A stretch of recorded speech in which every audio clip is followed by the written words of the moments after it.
Yeah, it does. I'm the shortest, I should say. Actually, you'll stand back there, yes. I am the shortest of all, everybody. Thank you. So great. I'm sure. Everyone, exactly. Everyone can join us. Hopefully, it's all right. It's not better. Oh, no, let me hear. Oh, Cedric. Are you ready? We should fill in.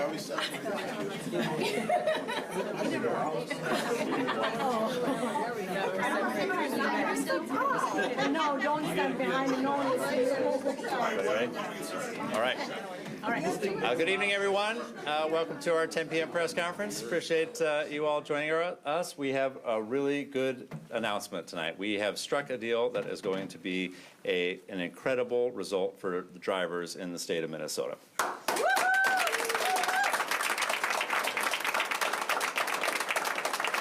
We have reached an agreement with Uber and Lyft that we will set a statewide rate that will be $1.28 per mile and 31 cents per minute. That is sent over the legislative agreement that we reached earlier. It is a little bit lower on the per mile than where we were before, on the per minute. But when you take it as a blended rate, that results in a 20% increase in pay for drivers in the state of Minnesota.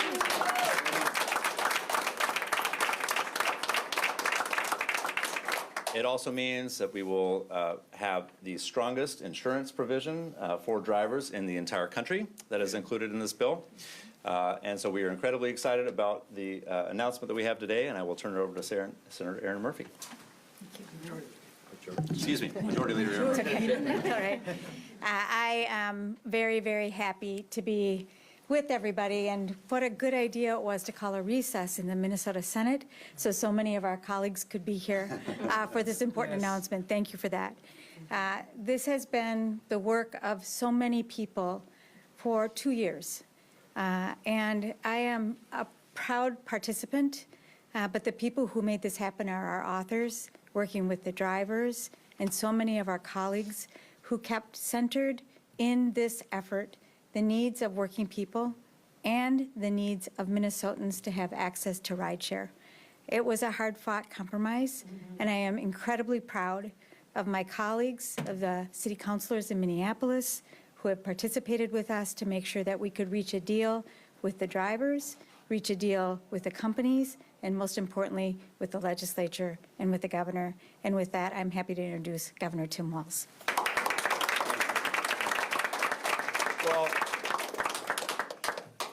Well, thank you, Senator Murphy. And I was going to start out and say, live from St. Paul, it's Saturday night for all the reporters. Here we go. So it's where going to be our. There you go. So, well, first of all, I think as you heard from Leader Long, Speaker Hortman, and the members who are here and folks who've been working on this idea that somebody should be paid a fair wage for the work they do and that there should be dignity in work and that safety in work. The folks standing here have made that a priority. It's the message that they hear from their folks. And then working to make sure things work on this. This was hard fought. This was not just saying no. It was the ability to try and get the rideshare companies to the table to make sure that that was understood and to make sure that those compromises were done. This is hard. No one else has been able to do this in the country. And I think what you heard here, they set a standard in this across the country, making sure that folks are able to get their rides when they need them, but that the drivers are being paid accordingly to make that happen. So there's a real sense of good work here. I think the possibility that the folks here believe could happen. I'm really excited about that. Minnesotans are going to continue to be able to use these services as they see fit. It's their choice. I do think it should be noted there's a couple folks that were at the heart of this the entire time. Senator Fateh has not wavered an inch since last year.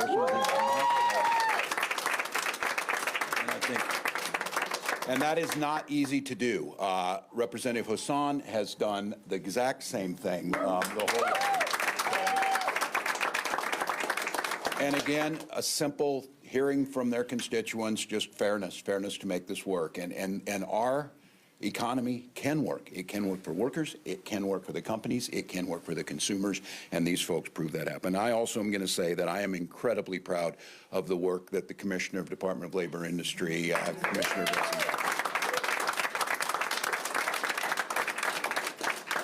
incredible work, staying at the table, making sure you're there, and listening to all the voices in there. Special thank you, too. We had other folks on our team, Patrick Canis, Leah Montgomery, Chris Smitters, put a lot of time into this to make sure it happened, too. And that's just a positive thing. So I'm really grateful. I think you want to hear some of the details maybe from the authors in this, but this is kind of the way this stuff works. It kind of gets down to the wire, but I, for one, and I think Minnesotans should be very excited. They've been seeing this. They've been seeing editorials, and they've been hearing from folks. Find a compromise. Find one that works. Find one that lifts up these workers, protects them, makes it happen, and makes sure that people can still continue to use that. That's what they just did. And with that, I give you the lead author on this, the person who made this happen, Senator Fateh.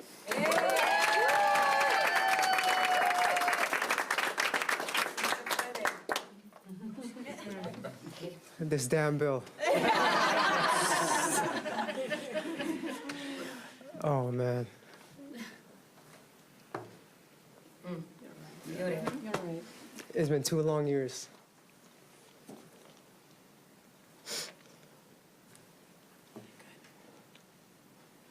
Got this, brother. We love you. You got it. You got it. You got this. Deep breath. Take a deep breath. You got this. Hey, hey, hey, hey.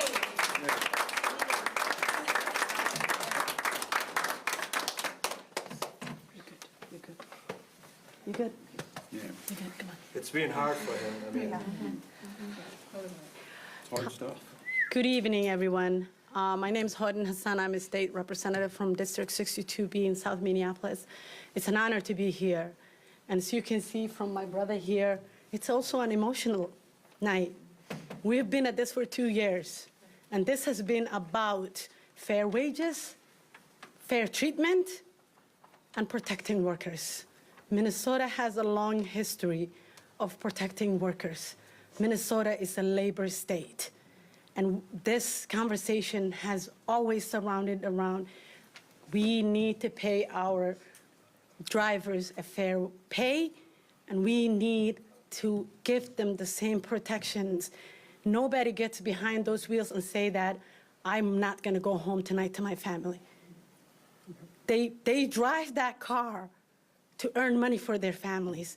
And it's not a gig worker. People keep saying gig workers. This is not just a part-time work. For 50% of these workers, it's a full-time work that they are earning for their families. These are immigrants, new Americans. These are low-income people. These are black and brown people, majority of them, who want to achieve the American dream. And that is what this work has been. I want to thank the governor and his team. I also want to thank Commissioner Blissenberg, who has been absolutely amazing in this work. I want to thank the leaders of both the House and the Senate for all their work. Paul Cumming and Alexis, we couldn't have done this without you. I want to thank my brother here, who has been amazing. If you want somebody who will not yield and will get something done for you, you got to ask for this guy. Thank you. No, but everyone has been thanked, but I want to make sure I thank specifically Majority Leader Aaron Murphy's assistant, Alexis Kesey, who literally dropped everything. She made this her life. And also Paul Cummings, Majority Leader Jamie Long's assistant as well. They tag teamed this. They dropped everything day and night. I want to say thank you all. I want to also thank Majority Leaders Aaron Murphy and Jamie Long. I want to thank Commissioner Blissenbach, who was working on this for a very, very long time, heading the task force, bringing the data, meeting with us a lot of times. So I know it took a lot of effort, so thank you so much. And I want to say thank you so much to our authors and Senator Zainab Mohammed, Samak Hussein, the other author, Muhammad Noor, the Posse Caucus and the Queer Caucus. You all were amazing. I want to say thank you so much for being unwavering and standing. And also, this was a bipartisan bill. Senator Jim Abler was on the bill. And thank you so much, Governor Walz. Let's sign this shit. Thank you. Let's sign this bill. Thank you. Take questions. Time for a few questions. Yes. Senator Fate, did you withhold your votes on other budget bills in order to get this deal? So we've been negotiating for the past several months this legislation, and sometimes legislation like this takes a long time to negotiate. So we spent the day, I was in the office, I was in the Majority Leader's office, we were working things out. The administration sent over their staff, the TNCs, and we came to an agreement. So we spent the day, we got it right, and I want to thank the governor for making this possible, bringing the people togetger. So thank you. But was there an ultimatum? Was it this or nothing else?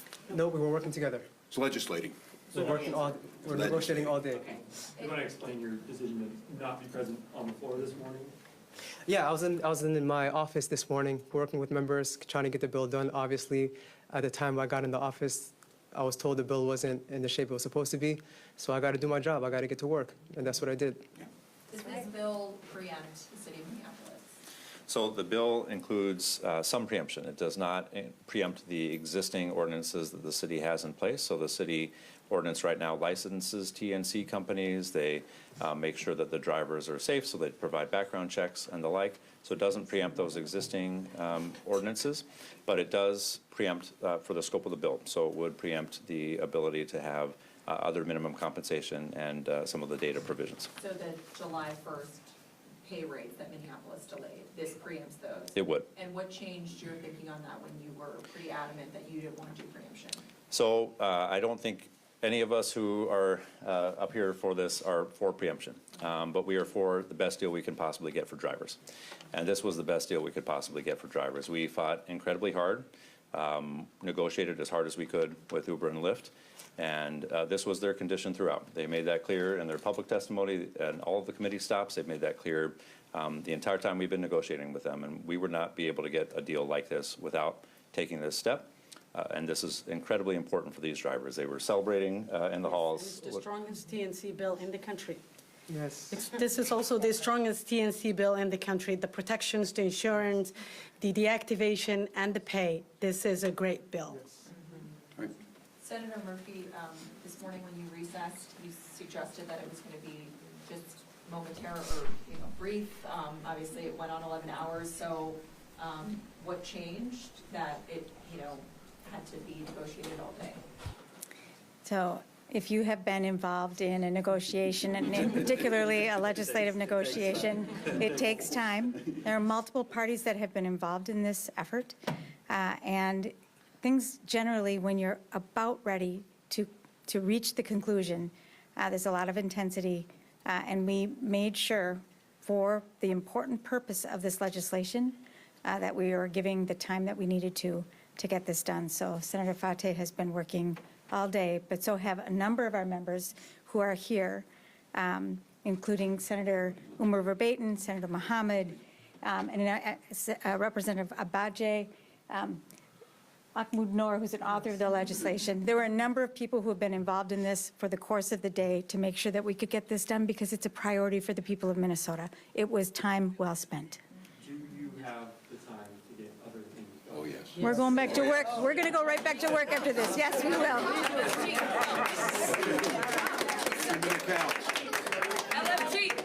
In that spirit, just one or two more. Okay, can you explain how you're going to explain your vote on preemption, maybe the Minneapolis delegation, to the city council?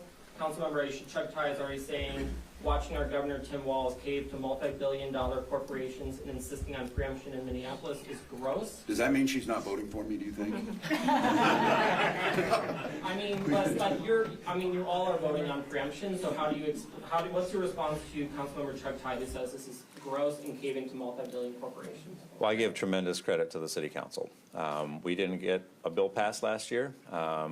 The city council did. They stepped up and they stood up for drivers, and they forced the issue at the state capitol. They made sure that we were going to be responding no matter what, and they set a high bar for what we wanted to talk about for wages for drivers, and they made sure that we were standing strong. So I think they can hold their heads high, knowing that they forced the conversation here, knowing that they made sure we had as strong a deal for drivers as we possibly could. And at the end of the day, for us, it's the drivers who matter most, and this is the best deal we could get for drivers. Senator Murphy, how practically do you pass all that you have left in the amount of time? We go back upstairs and we get to work. Yeah.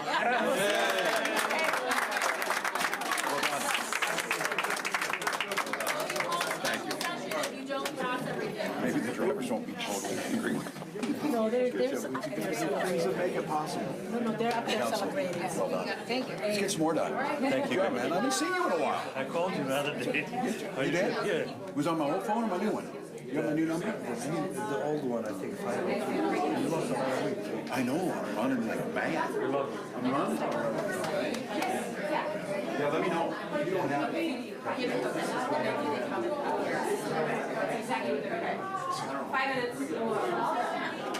Let's go get it done. Good bonding. No, that's it.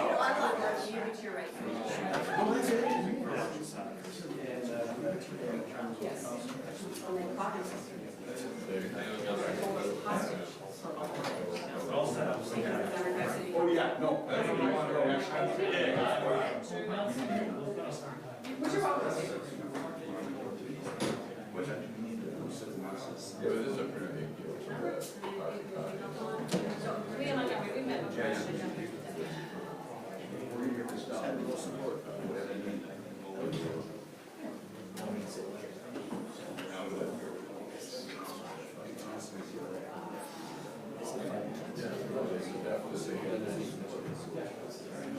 We are well aware of that.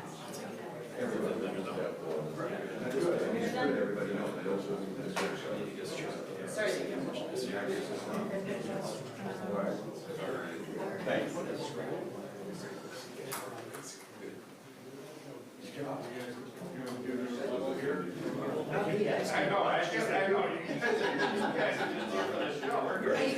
What is my dog's going on? Let's be honest, we still don't know what's going on. We haven't had a while. My wife is, took a picture of the TV. My wife. Okay, yeah. I was took a picture of the TV, I was in the back. You two in there. There you go. You still don't have one.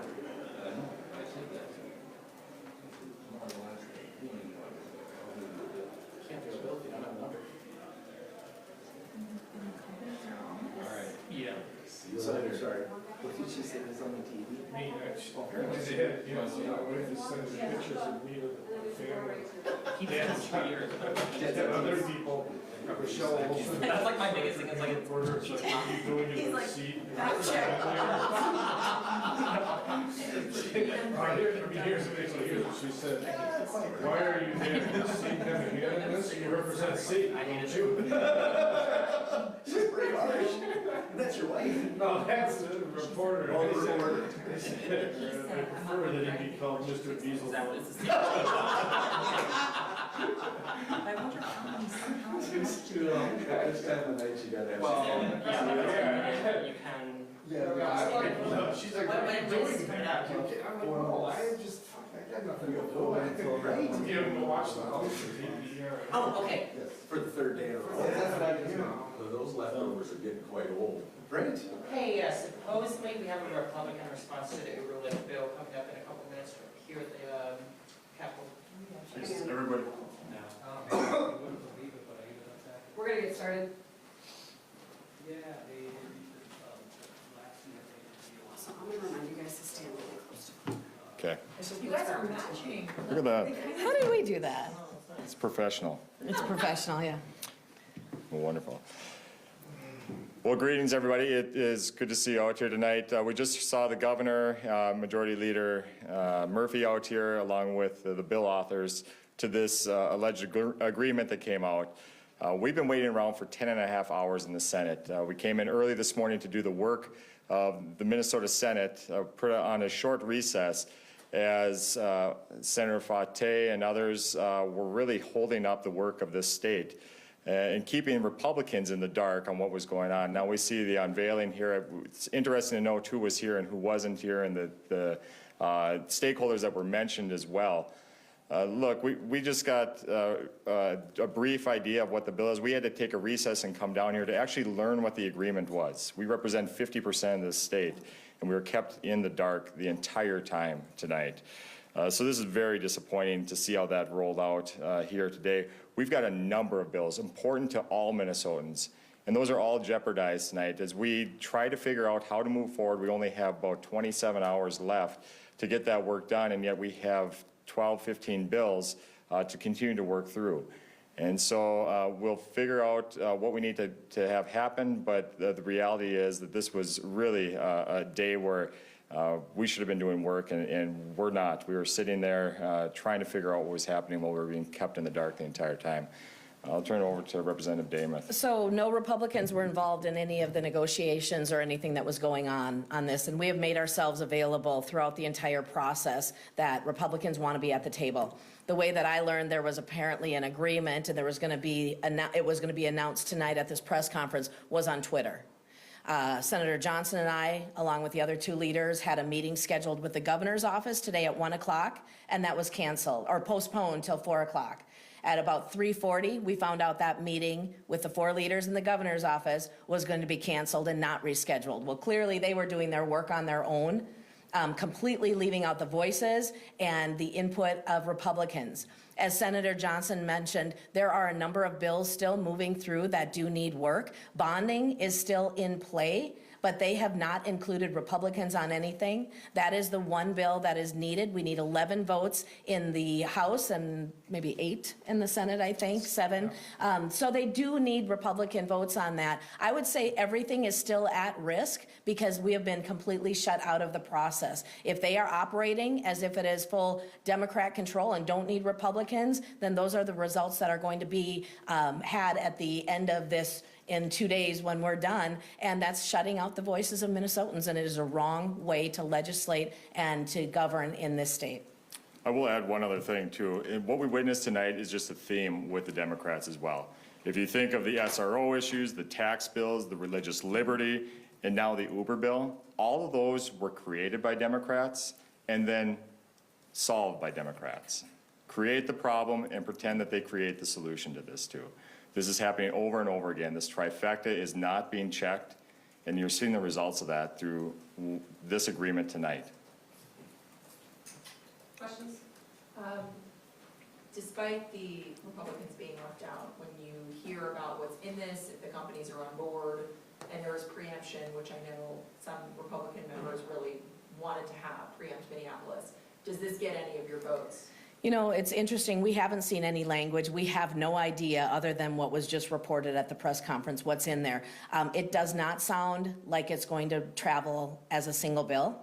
And so if it is tucked in another conference committee, we've already been voting no on some of the conference committees because of the problematic language in them. I would assume if it travels that way, there won't be any Republican votes. But if it was a standalone, potentially? It doesn't sound like it will be. We could potentially look at it, but again, we haven't seen the language, and I can't make any commitments on something we haven't seen. Senator, you mentioned SRO issues, tax bill, the religious liberty agreement. Those are all bills that you said were behind closed doors. Yet those were also bills that Republicans ended up voting for in some way. I mean, is that going to be the same here? Again, those were problems. Each one of those is an example of a problem that Democrats created. The SRO issue was something that language that came in last year with the Democrat trifecta created that issue. We had a crisis right before school started, jeopardizing the safety of our schools. They continued to push that back until January, in which we fixed it. Republicans knew we had to fix it. We told them there was a problem from last year, and it took them that long to do it. You know, you can go through the tax bill, and now you can talk about this Uber issue that's happening as well. And so, I mean, this idea, we understand that things need to be fixed, but doing it this way, think about if you're a rider of Uber or Lyft right now. These increases in the prices, how much more are you going to be paying as a rider? Is it going to be twice as much now? What's the, you know, we need to see the language, see the runs on this, yet we only have about 27 hours before this session is over. The impact to Minnesotans is going to be huge. I have a question, but it has been. We got time. We're in recess. Speaking of time, I mean, they were very brief in their response to that question, but I mean, is there time, especially in the Senate, starting with the House out, but I mean, that's where a lot of these bills still need to pass. That's a great question, because you saw a record number of late bills come in. We haven't seen this in the Senate before. They all get jammed to the very end. And then now Republicans are going to be blamed for slowing up the session when we are just trying to understand what's in this bill. We haven't seen these bills before. And now you're going to say that it's our fault for doing this? This is the kind of legislating that Minnesotans should be up in arms about. This is a ridiculous way to have this session end. And quite frankly, it could have been so much smoother with a little bipartisan work, but they were unwilling to do that throughout this entire session, and now you see the result of that. Do the Senate Republicans intend to spend a lot of time on debating the remaining items, of which there are many? So I think what you're referring to, are we going to filibuster? Absolutely not. What we are going to do is ask questions about the bills so that we understand what's actually being passed in the Minnesota Senate. That's what legislators are supposed to be doing on the floor, figuring out what the bills are and whether they should vote for them or against them. And we haven't had an opportunity to do that before, so we're going to be very thorough and try to understand the bills going forward. And as a reminder, the Democrats have had 2 full years to get this work done. Absolutely. If this was such a priority, waiting till the very last day, that easily could have been done and worked on last year after the governor finally vetoed the bill that had been passed, or it could have been worked on right away. Maybe there was some work being done, but it didn't have to wait till the very last minute. All right, he's got to go back to the floor. And we're back into. All Thank right. you. Thank you, everybody. The other thing I would note, and I already kind of said it. Thank you. Okay, thanks. Actually, I'll follow you up that way. That's not necessary. Well, absolutely not necessary. I know, but it's not necessary. You gotta go to the back of the office. Any follow-ups? No. No, you're fine. It's 10:30 at night, like, I've been up since 7:30. I would think, do we have another My question is, party? why couldn't this wait until the morning? Yeah, we're still. Doesn't affect you, but it's the 10 news cycle. Yeah, but she missed it. Yeah. I would love to make money, and maybe we're ready.